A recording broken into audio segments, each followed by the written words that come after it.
Welcome to the Puma Bass channel. I am Puma. I'm a classical music singer, a bass. Today, we're finally going to react to the cover of the song Hello, performed by Juria from XG.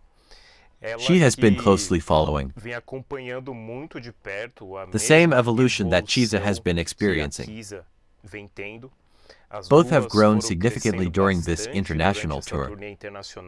This first tour by XG this year spanned Asia, the United States, and now Europe, truly marking a high point for both girls. In today's video, I want to show you some technical differences between Juria and Chiza. So let's dive in and watch this rendition of Hello.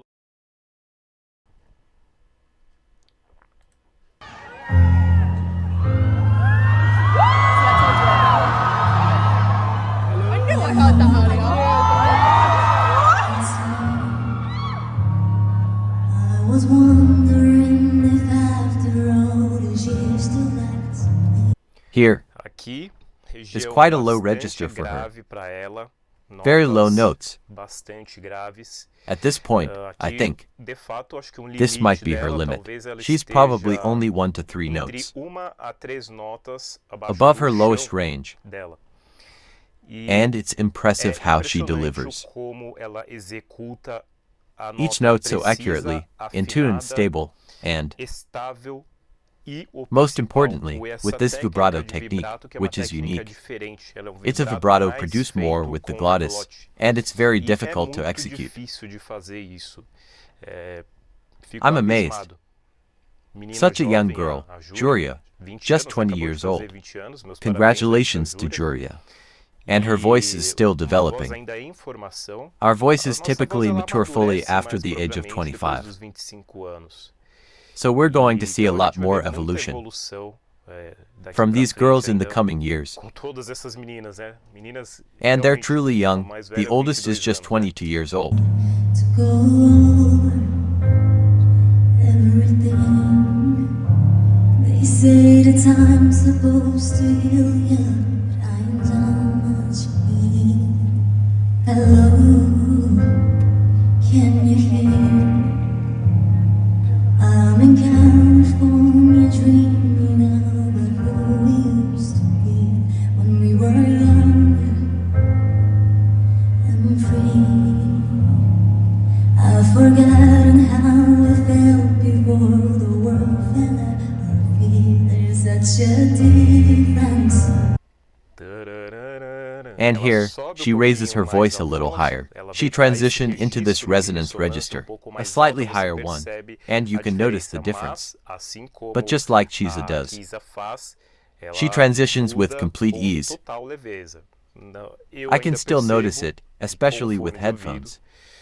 But I believe most of you, people who aren't used to picking up on these details, might not notice it, but it's beautiful.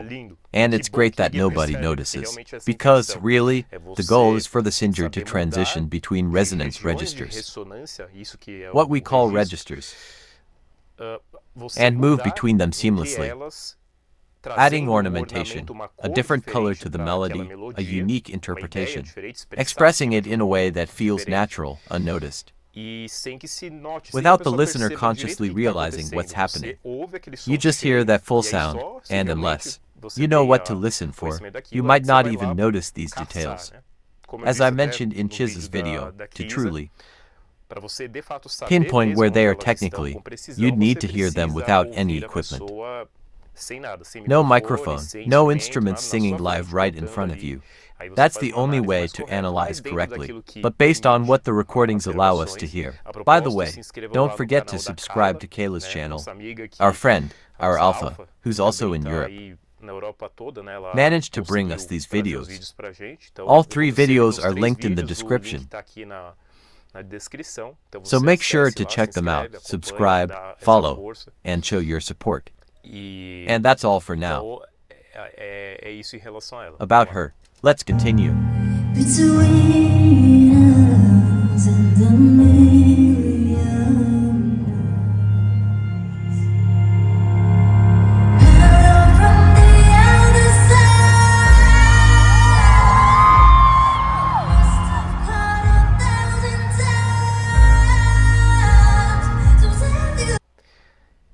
Now, about this high note of hers. You can really see the difference in vocal range and control over this range. Technically, when compared to Chiza, she has a more limited vocal range. Probably a mezzo-soprano, though she could be a contralto. I'm not entirely sure, it's hard to determine here. But her range does seem smaller overall. Her low notes aren't extremely low, which is why I lean towards her being a mezzo-soprano, but I could be wrong. Then, as she transitions to higher notes, she already sets up a belting technique. Belting, in turn, brings a more metallic character, allowing her voice to project better. In the higher register, she uses this technique to make her voice grow and achieve greater volume. Usually, we use this technique in the upper part of the head voice. In this range, we aim for high notes with more volume, precision, brightness, and clarity. It's noticeable that she opens her mouth laterally when performing these notes, and the sound becomes slightly nasal more so than her usual tone. This is common among women and men from East Asia, as their voices tend to have a more metallic, nasal, and sometimes brighter or sharper timbre. It's a characteristic that carries into their singing voices as well. It's quite challenging to move away from this timbre. She's managing well, but it's clear that she's still evolving in this aspect. Chiza, on the other hand, already has complete mastery of this though. Chiza's timbre, even in her speaking voice, doesn't seem to reflect East Asian characteristics as much.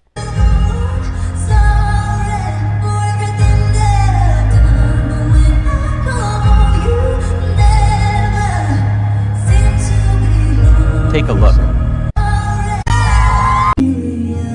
Notice the transition to head voice.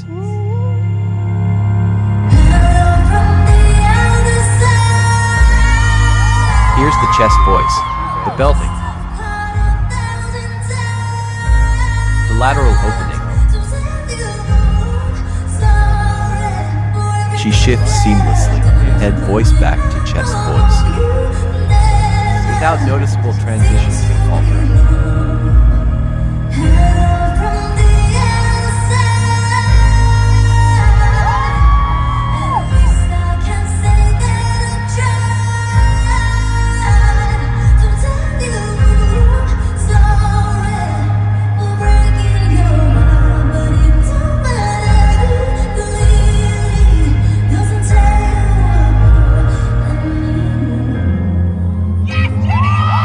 Return to the lower register, very smoothly, settling on the low note, with less volume. But coming from a high range, that demanded a lot from her diaphragm. It's natural to return with less power and precision.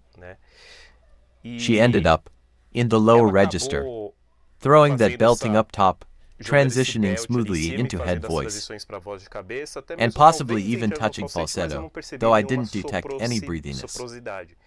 So I believe she stayed within the head voice range. The execution was slightly harder compared to Chiza's approach.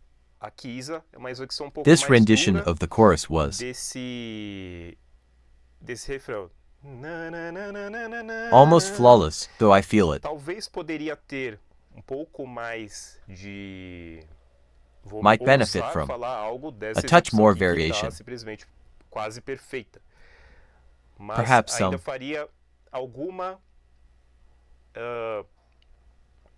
volume dynamics within this phrasing, which was a bit too linear. However, I'm unsure if this was intentional. Most likely, she chose to let her voice flow freely. If I'm not mistaken, the original song leans towards this style, delivering a rich and full-bodied tone. I believe her choice was deliberate, opting not to ADD volume variation to the higher phrasing. Still, I'm being bold in suggesting anything for such a remarkable interpretation.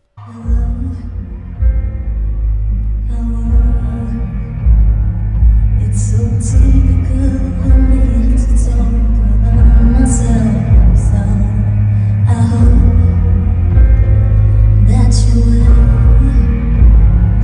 Did you ever Her lower notes are stunning. that sound out in me? It's no secret that the both of us surrounding. She also incorporates some breathiness throughout her phrasing.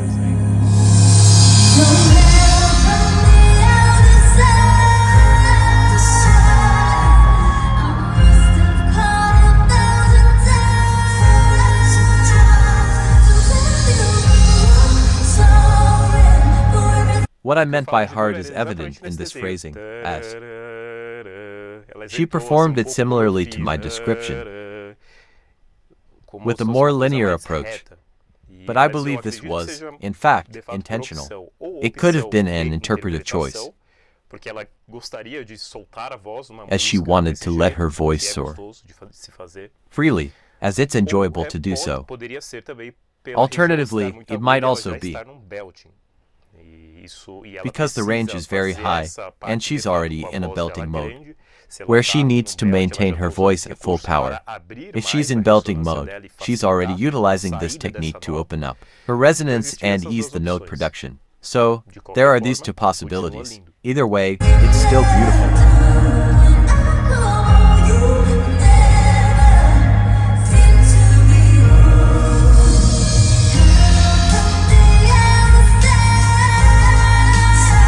Notice her little playful twist, right there.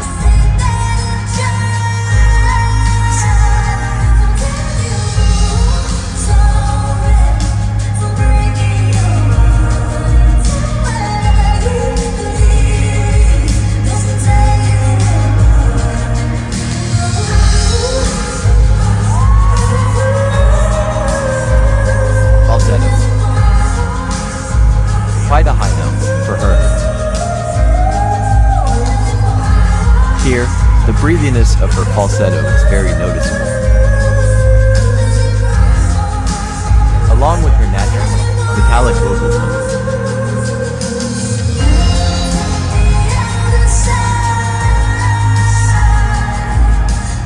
Always a lateral mouth opening, consistently belting, and definitely a challenging high register for her.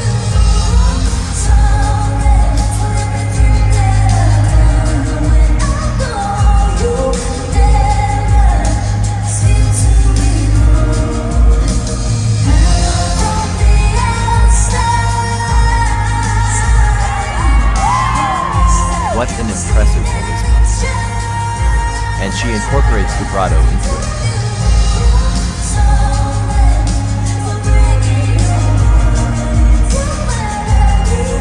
Transitioning between registers, down to the lower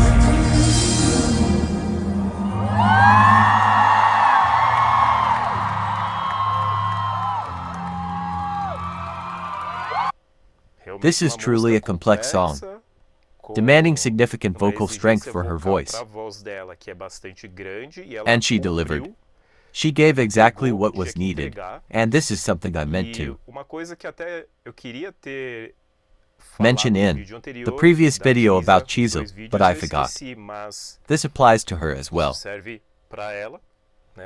In fact, to both of them actually, to all 7 of them. But these 2, in particular, are clearly proven to be vocalists, operating at a level above standard K-pop. And even more so here in Europe, where they were on an international tour. They had already been performing, I think for about 2 months, touring. Japan, Korea, did they go to China? I believe the tour lasted 2 or 3 months, but I might be mistaken. But they covered the entire Asian region. Then came the entire trip to the United States. And within the US. East, west, up, down. And that's no easy task. Touring is something grueling for artists. Grueling. Tours are incredibly challenging. Extremely exhausting, especially for those who are singers, dancers, and are part of the demanding routine of K-pop, J-pop, or X-pop groups. So, they went through the US, and then sped through Europe. I think this is the third country, second country, I'm not sure now which one. So they were in the middle of the tour, and, if I'm not mistaken, they returned to Asia, something like that. I could be wrong about this. But by the end, the last leg of the tour, they appeared at the height of their abilities. It's more than proven. On stage, you can clearly hear her microphone. Her voice stands out above the instrumental, the backing vocals, and the electronic arrangements in the background. And she's in full control. And this was the middle of the show. She had already been dancing and singing for quite some time. And their choreography isn't simple, it's very complex. So, yes, it's undeniable, all 7 of them, but especially Chiza and Juria, have proven that they're vocalists of another caliber. This is definitive proof that they're on another level. They're able to use their entire technique to overcome exhaustion, overcome stage nerves, overcome shortness of breath, or even performing while feeling unwell. XG is operating here, and the industry is over here. There are other groups that are also surpassing the K-pop standard, and we'll see more of that on this channel over time. But what an amazing performance by Juria. I'll try, at least once a week, to bring reactions to XG, focusing on any of them. And we'll follow their journey going forward. As a fan, as an alpha, I'll make an effort to watch their content frequently, alright? So if you enjoyed this analysis, this reaction, leave your like. Drop a comment here, and subscribe so you can watch more videos like this. Okay, see you next time.